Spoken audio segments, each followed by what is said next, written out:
Hello all. So welcome to Himalaya study corner. और आज हम पढ़ेंगे डीपीएसपी के बारे में, जो कि पार्ट 4 जो है हमारे इंडियन कॉन्स्टिट्यूशन का, उसमें मेंशन है। ठीक है जी। और आर्टिकल 36 से 51 तक डीपीएसपी के बारे में ही लिखा गया है। और डीपीएसपी होता क्या है? डीपीएसपी है वो स्टेट को ये बताता है कि कौन कौन सी, मतलब स्टेट को डायरेक्शंस देता है कि आप जो पॉलिसी बनाओगे तो आपने कौन कौन सी चीज़ें अपने माइंड में रखनी है, फिर उसके तहत आपने जो है वो पॉलिसी या लॉ बनाना है। ठीक है, तो वो होता है डीपीएसपी, जो कि हमारे पार्ट 4 जो इंडियन कॉन्स्टिट्यूशन का, उसमें मेंशन है। और आर्टिकल 36 से 51 तक इसी के बारे में लिखा गया है।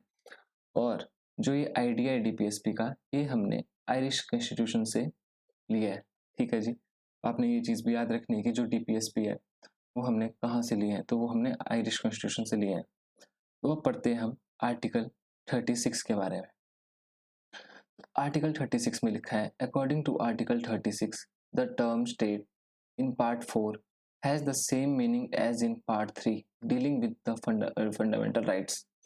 ठीक है, मतलब आर्टिकल 36 का सिंपल सा मतलब है, जब हमने फंडामेंटल राइट्स पढ़े थे हमने अपनी लास्ट वीडियोस में, तब हमने वहाँ पे आर्टिकल 12 पढ़ा था, जहाँ पे हमने स्टेट का मतलब समझा था कि स्टेट क्या है। तो वही सेम मीनिंग जो है स्टेट का, वो पार्ट 4 में वही रहेगा जो पार्ट 3 में था, जो कि फंडामेंटल राइट्स में मेंशन था आर्टिकल 12 में। ठीक है, तो यहाँ पे स्टेट का मतलब है जैसे लेजिस्लेटिव एंड एग्जीक्यूटिव ऑर्गन्स, ये भी सारे स्टेट के अंदर आएंगे। सेंट्रल एंड स्टेट गवर्नमेंट्स के जो लेजिस्लेटिव और एग्जीक्यूटिव ऑर्गन्स हैं, वो सारे स्टेट के अंदर ही आएंगे। जो भी हमारी लोकल अथॉरिटीज़ हैं और जो भी हमारी पब्लिक अथॉरिटीज़ हैं, ठीक है, वो सारे स्टेट का हिस्सा ही कहलाएंगे। ठीक है, तो ये था हमारा आर्टिकल 36। नेक्स्ट पढ़ेंगे हम आर्टिकल 37।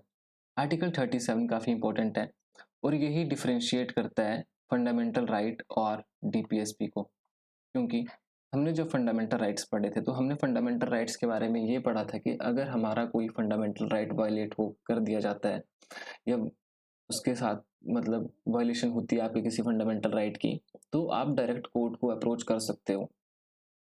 लेकिन आर्टिकल 37 में ये लिखा है कि DPSP are non justiciable in nature, that is they are not legally enforceable by the courts for their violation.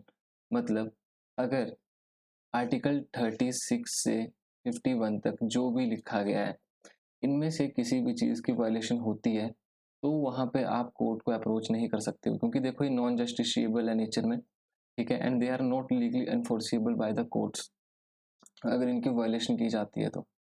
ठीक है जी। तो आर्टिकल 37 में क्या लिखा है? The constitution article 37 itself says that these principles are fundamental in the governance of the country and it shall be the duty of state to apply these principles in making laws। Article 37 में ये लिखा है कि जो हमारे DPSP हैं, इनका use state करेगी। ठीक है, जब वो कोई लॉ बनाएगी। तो मतलब जैसे कि हमने ये भी पढ़ा कि जो डीपीएसपी का मतलब है, और डीपीएसपी का मतलब यही होता है कि ये डायरेक्शंस दी गई हैं स्टेट को। और स्टेट का मतलब वही है जो हमने फंडामेंटल राइट्स में भी पढ़ा था आर्टिकल 12 में, और 36 आर्टिकल में भी हमने पढ़ा भी, कि स्टेट को यहाँ पे डायरेक्शंस दी गई हैं कि जब भी आपने कोई लॉ बनाना है, तो आप इन ड्यूटीज़ को भी जो सॉरी जो तो आपकी मतलब ये ड्यूटी है कि मतलब आप डीपीएसपी को भी मतलब नज़र में रखते हुए जो है वो लॉ बनाओगे।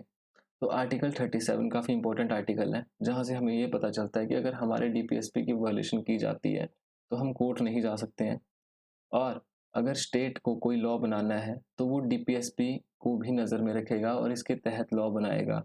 लेकिन मान के चलो कि ऐसा होता है कि फिर भी मतलब अगर स्टेट इसके तहत भी अपना काम नहीं कर रही है और कहीं से आपके डीपीएसपी की वायलेशन हो रही है, तो यहाँ पे देखो ये बात भी लिखी गई है कि ये लीगली इन्फोर्सिएबल नहीं है कोर्ट के द्वारा। मतलब अगर इनकी वायलेशन की हो जाती है तो आप कोर्ट नहीं जा सकते हो। तो यहाँ स्टेट के ऊपर डिपेंड करता है कि स्टेट अगर चाहे तो कर भी सकती है, और अगर स्टेट नहीं चाहे तो नहीं भी कर सकती है, क्योंकि नॉन जस्टिशिएबल है नेचर में। लेकिन फंडामेंटल राइट्स जो है हमारे, उसमें ऐसा नहीं है, क्योंकि फंडामेंटल राइट्स के साथ अगर कोई छेड़खानी होगी तो वहाँ पे आप डायरेक्ट कोर्ट जा सकते हो। तो ये था हमारा आर्टिकल 36 और 37 और कुछ इंफॉर्मेशन डीपीएसपी के बारे में। सो नेक्स्ट वीडियो में हम सारे डीपीएसपी के जो आर्टिकल्स हैं वो कवर करेंगे। होप सो आप सभी को ये वीडियो समझ आई होगी, और अगर आपको फिर भी कुछ इसमें समझ नहीं आया है तो आप हमारे कमेंट सेक्शन में बता सकते हैं। थैंक यू सो मच पूरी वीडियो देखने के लिए।